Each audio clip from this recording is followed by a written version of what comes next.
Go. Hello, I'm Alejandro Barros, and I'm here to introduce Dennis Kozlowski. He was born in 1946 in Newark, New Jersey. He went to Seton Hall and graduated in 1968. In 1970, he joined an auditing firm in New York and later joined Tyco in 1975, which he spent the next 27 years as effective manager, rising through the ranks. In 1989, he became the chief operating officer and president of Tyco, and finally in 1992, he became the CEO, which he led the company through an amazing expansion, which they were reporting revenues increases of 48% per year, but that led to corruption.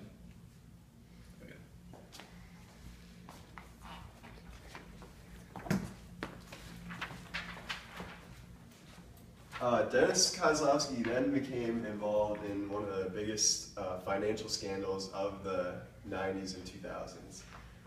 In 2005, he and his CFO, Mark Schwartz, were convicted of 22 counts ranging from grand larceny to violating business law.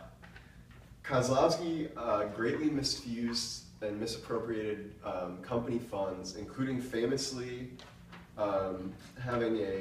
splitting the bill on a $2 million party for his wife's birthday. You can see Roman themed here. Neither of these are his wife. And it featured a glass statue of Michelangelo's David urinating vodka.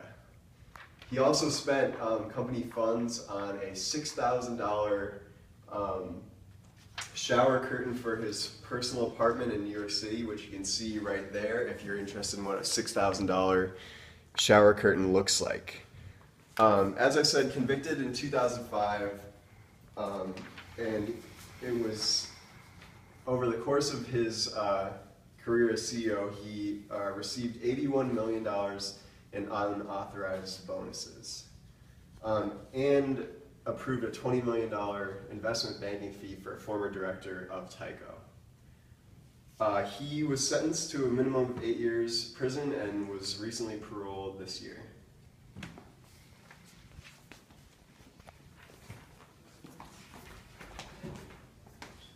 So, was this a Ponzi scheme? Not really. By definition, a Ponzi scheme is a form of fraud in which belief in the success of a non-existent enterprise is fostered by the payment of quick returns to the first investors for money invested by later investors.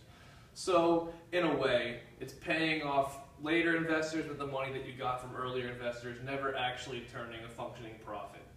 However, what Dennis here did was just pretty much a series of unauthorized bonuses that given to himself in the forms of art and cash and extravagant David and Michelangelo themed parties.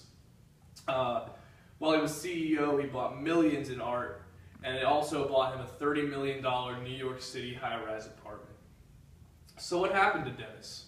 Well, there was 2 trials. In the first trial, there was a mistrial because one juror was sent death threats after making the OK sign to Kozlowski's lawyers.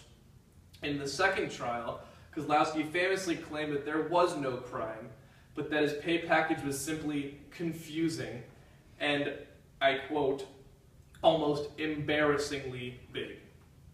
The second time, he was convicted on July 17, 2005, with a minimum of 8 years and 4 months to 25 years in prison.